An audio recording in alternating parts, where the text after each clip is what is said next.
जरूरी सूचना है आप सभी स्टूडेंट्स के लिए। स्टडी फॉर सिविल सर्विसेज का Android app Google play store में आ चुका है, उसको प्लीज तुरंत इंस्टॉल कर लीजिए। और अगर आप स्टडी फॉर सिविल सर्विसेज के सिर्फ ऐप से कोई भी कोर्स, कोई भी पीडीएफ परचेस करते हैं तो उसमें अप्लाई कूपन, अगर आप ज्ञान सर जो है आप उसमें अप्लाई करते हैं, ये कूपन कोड है, तो उसमें 20% फीस तुरंत माफ हो जाएगी। मतलब 20% डिस्काउंट तुरंत उसमें लग जाएगा। ज्ञान सर लिखना है, नॉर्मली ज्ञान सर, स्मॉल लेटर में है सब कुछ, कोई स्पेस नहीं, कोई कॉलम नहीं, सिर्फ ज्ञान सर, GYANSIR। इस तरह से अगर कूपन कोड लगाते हैं आप ऐप में बाई करने से पहले, जो अप्लाई कूपन वाले में आता है, तो 20% का डिस्काउंट तुरंत मिलेगा। वीडियो देखिए। नमस्कार दोस्तों, एक बार फिर से आपका स्वागत है CSET प्रिपरेशन के इस YouTube चैनल पर। फ्रेंड्स, आज की इस क्लास में हम लोग टॉप 3 कॉन्सेप्ट की एक और क्लास का डिस्कशन करेंगे, जिसमें कि कुछ महत्वपूर्ण कॉन्सेप्ट का वो सीखेंगे। इन कॉन्सेप्ट पे अक्सर प्रतियोगी परीक्षाओं में प्रश्न देखने के लिए मिलते हैं। तो चलिए दोस्तों, स्टार्ट करते हैं आज के इस इंटरेस्टिंग सेशन को। इससे पहले आप वीडियो को लाइक ज़रूर कर दीजिएगा और चैनल पर अगर पहली बार विजिट किए तो सब्सक्राइब करना ना भूलेगा। देखिए, यहाँ पर एक प्रश्न दिया है, एक वस्तु को 65 रुपए में बेचने पर दुकानदार को 30% का लाभ हुआ, तो 10% के लाभ पर बेचने के लिए विक्रय मूल्य क्या होना चाहिए। देखिए, बहुत ही आसान सा ये प्रश्न है। सबसे पहले तो एक चीज समझिएगा, कोई भी वस्तु होगा उसका जो कॉस्ट प्राइस होगा, मतलब क्रय मूल्य होगा, ये 100% होगा। अगर आपको लाभ लेना है तो इसी पर एक्स्ट्रा करना पड़ेगा। देखिए, 30% का लाभ हो रहा है तो जो सेलिंग प्राइस हो जाएगा ये अब की बार क्या हो जाएगा, 130% हो जाएगा। और 130% का मान प्रश्न में कितना दिया है, 65 रुपए दिया है ना। अब समझिए, जब 130% ले रहा है तो फिर 65 रुपए का सामान दे रहा है। अब यही चीज पूछा जा रहा है कि 10% का लाभ लेने के लिए। देखिए, अगर 1% रखना होगा इसे तो आप आराम से रखेंगे 65/130, और इसी चीज को 110% करना है तो आप लिखेंगे 65 गुणे 110 और बटे में 130। इसको कैलकुलेट कर लेंगे, है ना। आप 0 से 0 को काट लेंगे, 13×5 = 65 हो जाएगा, है ना। और 11×5 = 55। तो ये सामान अगर 55 रुपए का बेचा जाएगा तो आदमी को क्या होगा, 10% का लाभ होगा। विकल्प डी इस प्रश्न का सही उत्तर होगा।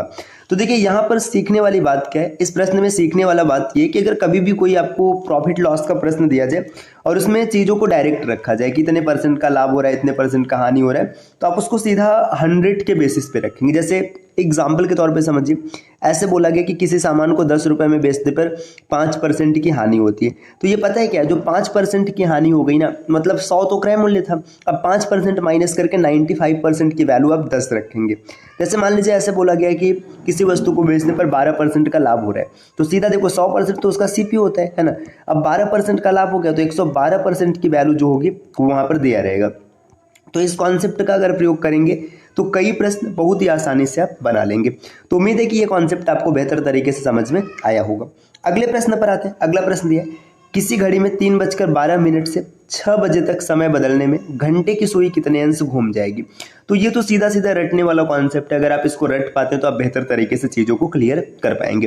देखिए, अगर घड़ी की अगर कभी बात करेंगे, क्लॉक की बात करेंगे, तो क्लॉक में 3 प्रकार की सुई है, घंटे की सुई, सेकंड की सुई और मिनट की सुई। लेकिन जो प्रश्न बनेगा या तो आवर एंड से बनेगा, मतलब घंटे की सुई से बनेगा, या फिर मिनट एंड से बनेगा, मतलब मिनट की सुई से प्रश्न बनेगा। देखिए, अगर आवर एंड की बात करेंगे, घंटे की सुई, तो ये 12 घंटे में पूरा एक चक्कर घूम जाता है, मतलब 12 घंटे में 360 डिग्री घूम जाएगा। अब 12 घंटे में 360 डिग्री अगर घूम रहा है तो 1 घंटे में घूमेगा 30 डिग्री, है ना। ये घंटे की बात लिखी जा रही है, 1 घंटे में घूमेगा 30 डिग्री। और 1 मिनट की अगर बात करें कि 1 मिनट में कितना घूमेगा, तो 30 में 60 से भाग देंगे तो 1/2 डिग्री। ये घंटे की सुई के घूमने का क्रम है। और वहीं पर अगर मिनट की सुई की बात करेंगे तो ये 1 घंटे में पूरा 360 डिग्री घूमता है, क्योंकि मिनट की सुई 1 घंटे में पूरा चक्कर लगा लेता है। अब ये अगर 1 मिनट की बात की जाए कि 1 मिनट में कितना घूमेगा, तो 360 में 60 से भाग देंगे तो 6 डिग्री आ जाएगा। तो आपको ये पता चल चुका है कि घंटे की सुई किस प्रकार से एंगल बनाती और मिनट की सुई किस प्रकार से एंगल बनाती। अब देखिए, समय क्या है, 3:12 से 6 बज गया, 3:12 हो रहा था और यहाँ से 6 बज गया। समय कितना बीता है, समय बीता है 2 घंटा 48 मिनट। ठीक, 2 घंटा 48 मिनट बीता है। 1 घंटे में जो एंगल बनता है 30 डिग्री का बनता है, तो 2 घंटे में कितना हो जाएगा, 60 डिग्री हो जाएगा। और 1 मिनट में जो एंगल बनता है वो आधा डिग्री का बनता है, तो 48 मिनट में 24 डिग्री का बन जाएगा। 60 और 24 को जोड़ेंगे तो 84 डिग्री हो जाएगा। सही उत्तर विकल्प डी है। तो इसमें जो सीखने वाली बात है, जो कॉन्सेप्ट आपको ध्यान देना है, सिर्फ ये ध्यान देना है कि जो घंटे की सुई वो किस प्रकार से एंगल बनाती है और इसी प्रकार मिनट की सुई किस प्रकार से एंगल बनाती है। बाकी चीज़ों को आप आसानी से कैलकुलेट कर लेंगे।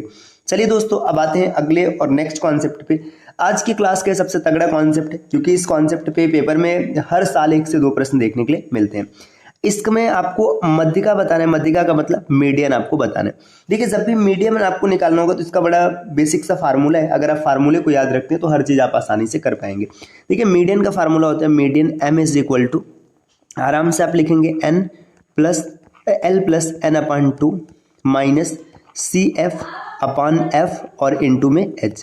अब ये जो फार्मूला है, फार्मूला तो आपने लिख लिया। अब फार्मूले में एक एक वैल्यू आपको पता होना चाहिए कि L क्या होगा, n अपान 2 क्या होगा, CF क्या होगा, F क्या होगा, H क्या होगा। तो इसके लिए ना सबसे पहले जो आंकड़ा दिया, देखिए ये आपके सामने वर्ग अंतराल है, ये आवृत्ति है, आवृत्ति को बारंबारता कहते हैं। अब यहीं से आप निकालेंगे संचयी बारंबारता, जिसको CF कहेंगे, है ना। ये निकाला कैसे जाएगा, तो साइड में मैं एक चार्ट बनाता हूँ ताकि आप चीज़ों को अच्छे से समझ पाए। देखिए यहाँ पे ये वर्ग अंतराल हो गया, मैं इसको X से लिख लेता हूँ। यहाँ पे बारंबारता दिया जिसको कि F मान लेते हैं, और फिर निकालेंगे संचयी बारंबारता मतलब CF। देखिए ये दिया 0 से 20, है ना। फिर अगला डेटा जो दिया 20 से 30 दे रखा है ना। फिर नेक्स्ट दिया है 30 से 40 और 40 से 50, 30 से 40 और आगे दे रखा है 40 से 50, ठीक। अब इसके फ्रीक्वेंसी की अगर बात करेंगे, देखिए फ्रीक्वेंसी क्या दिया, यहाँ पर 42 दे रखा है, ये 25 है और इसके बाद 58 और यहाँ पर 40। अब संचयी बारंबारता निकालना बहुत आसान है, बस क्या करना होता है, इसमें चीज़ों को जोड़ के रखना। देखिए 42 सीधा सीधा है ना, 42 में 25 को जोड़ेंगे तो 42 में 25 को जोड़ने पे 67 आएगा, है ना। 67 मतलब 67 हो गया, है ना। इसके बाद क्या करेंगे, इस 67 को 58 में जोड़ेंगे तो 125 मिलेगा, और 125 में 40 को जोड़ेंगे तो 165 मिलेगा। तो ये जो 165 है ना, ये आपका n है, n मतलब यहाँ पे जो नंबर है, n अपान 2 165/2 हो जाएगा। अब ये CF क्या होता है, CF पता है क्या होता है, जैसे 165/2 आपने लिखा है, 165/2 आपका लगभग 82.5 आएगा। तो 82.5 कहाँ पे है, देखिए इसमें तो 42 तक है, इसमें 67 तक है, 68 69 70 42.5 जो आपको मिलेगा ये इस रेंज में मिलेगा। तो पूरी कहानी यहीं से चलेगी, इस रेंज में मिलेगा। अब हर चीज़ यहीं से मिलेगा, बस आपको याद रखने से, अगर मान के चलिए ये आपका 80 आ जाता है तो 80 का आधा 40 होता है, तो 40 आपको इस रेंज में मिलता है, तो पूरी कहानी आपको यहाँ से मिलती है, ठीक। जो भी आएगा उसका आधा करेंगे और जिसमें मिलेगा। अब यहाँ से सबसे पहले आप लिखेंगे L, L मतलब लोअर लिमिट, L की वैल्यू हो जाएगी 30, L की वैल्यू 30 हो गई, है ना। L के बाद आप H जो होता है ना, इन दोनों का डिफरेंस होता है, 40 और 30 का डिफरेंस है 10, तो H की वैल्यू हो जाएगी 10, ठीक। n अपान 2 की बात करेंगे तो n अपान 2 आप आराम से लिख पाएंगे 165/2, 165/2 ये n अपान 2 का मान हो जाएगा। अब इसमें एक चीज़ छूट रहा है, CF और F। देखिए CF जो होता है इसके ठीक पहले, जैसे 125 है ना, तो इसके ठीक पहले जो नंबर है 67, इसको सेलेक्ट करेंगे तो CF इज इक्वल टू हो गया 67। और इसके बाद जो फ्रीक्वेंसी होता है, जैसे यहाँ पे 125 है तो इसकी फ्रीक्वेंसी यहाँ पे 58 दिख रहा है, तो F इज इक्वल टू 58। अब इन सभी डेटा को आप फार्मूले में रख के कैलकुलेट करेंगे और आपको आंसर मिलेगा। तो यहाँ पे इस चीज़ों को मैं थोड़ा सा मिटा रहा हूँ ताकि यहाँ पे स्पेस क्रिएट किया जा सके कैलकुलेशन के लिए। देखिए अब जब यहाँ पे कैलकुलेशन किया जाएगा तो कैलकुलेशन में क्या करना है, सीधी सी बात है, चीज़ों को कैलकुलेट करना है। देखिए median is equal to L का मान है 30, है ना, प्लस अब इसके बाद देखिए n अपान 2 का मतलब 165/2, है ना, माइनस CF रखना है तो CF का मान है 67, है ना, माइनस 67 बटे में कुछ नहीं तो 1 रखेंगे, और H की वैल्यू यहाँ पे कितना है 10 है तो गुणे 10, और F का मान है 58, यहाँ पे बटे में 58। अब चीज़ों को कैलकुलेट कीजिएगा, देखिए ये 30 हो गया, है ना, और प्लस 167 दूना हो जाएगा 134, यहाँ पे बच जाएगा 134। अगर देखेंगे तो 167 और यहाँ पे 134 हो गया, 134 से 35 और यहाँ पे बचेगा 31 लगभग में, है ना, और गुणे में 10 और बटे में और यहाँ पर 58, है ना, और साथ में 2 यहाँ पर रहेगा, है ना। अब देखिए 2 को अगर इससे काटेंगे, है ना, ये घटाना सही है कि नहीं दोस्तों, यहाँ पे 34 से 35 हो जाएगा, 30 बचेगा, सही है। देखिए अब यहाँ पर इसको अगर काटेंगे तो ये 5 बार में कट गया, है ना, तो अब आगे मिल गया 30 और प्लस 31 पंचे 165 और बटे में 58।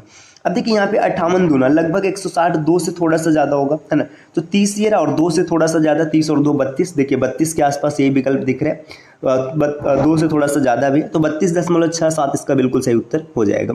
तो उम्मीद है कि आपको चीज़ें समझ में आई होंगी बहुत ही अच्छे तरीके से। ये 3 कॉन्सेप्ट अगर आप ढंग से समझ जाते हो तो पेपर में आप 1 से 2 क्वेश्चन जरूर बना लेंगे।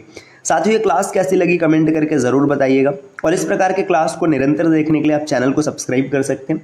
और अगर आप PCS की कंप्लीट प्रिपरेशन करना चाहते हैं तो टीम के पेड कोर्सेज से जुड़ सकते हैं, जिसके लिए नीचे स्क्रीन पर दिख रहे किसी भी नंबर पर आप कॉल या व्हाट्सएप करके जानकारी प्राप्त कर सकते हैं। और जिन साथियों ने अभी तक स्टडी फॉर सिविल सर्विसेज का एप्लीकेशन इंस्टॉल नहीं किया वो जरूर इंस्टॉल करेंगे, क्योंकि एप्लीकेशन के माध्यम से किसी भी कोर्स को परचेस करने पे आपको 20% का डिस्काउंट मिलेगा साथियों। मिलते हैं आपसे नेक्स्ट वीडियो में, तब तक के लिए नमस्कार।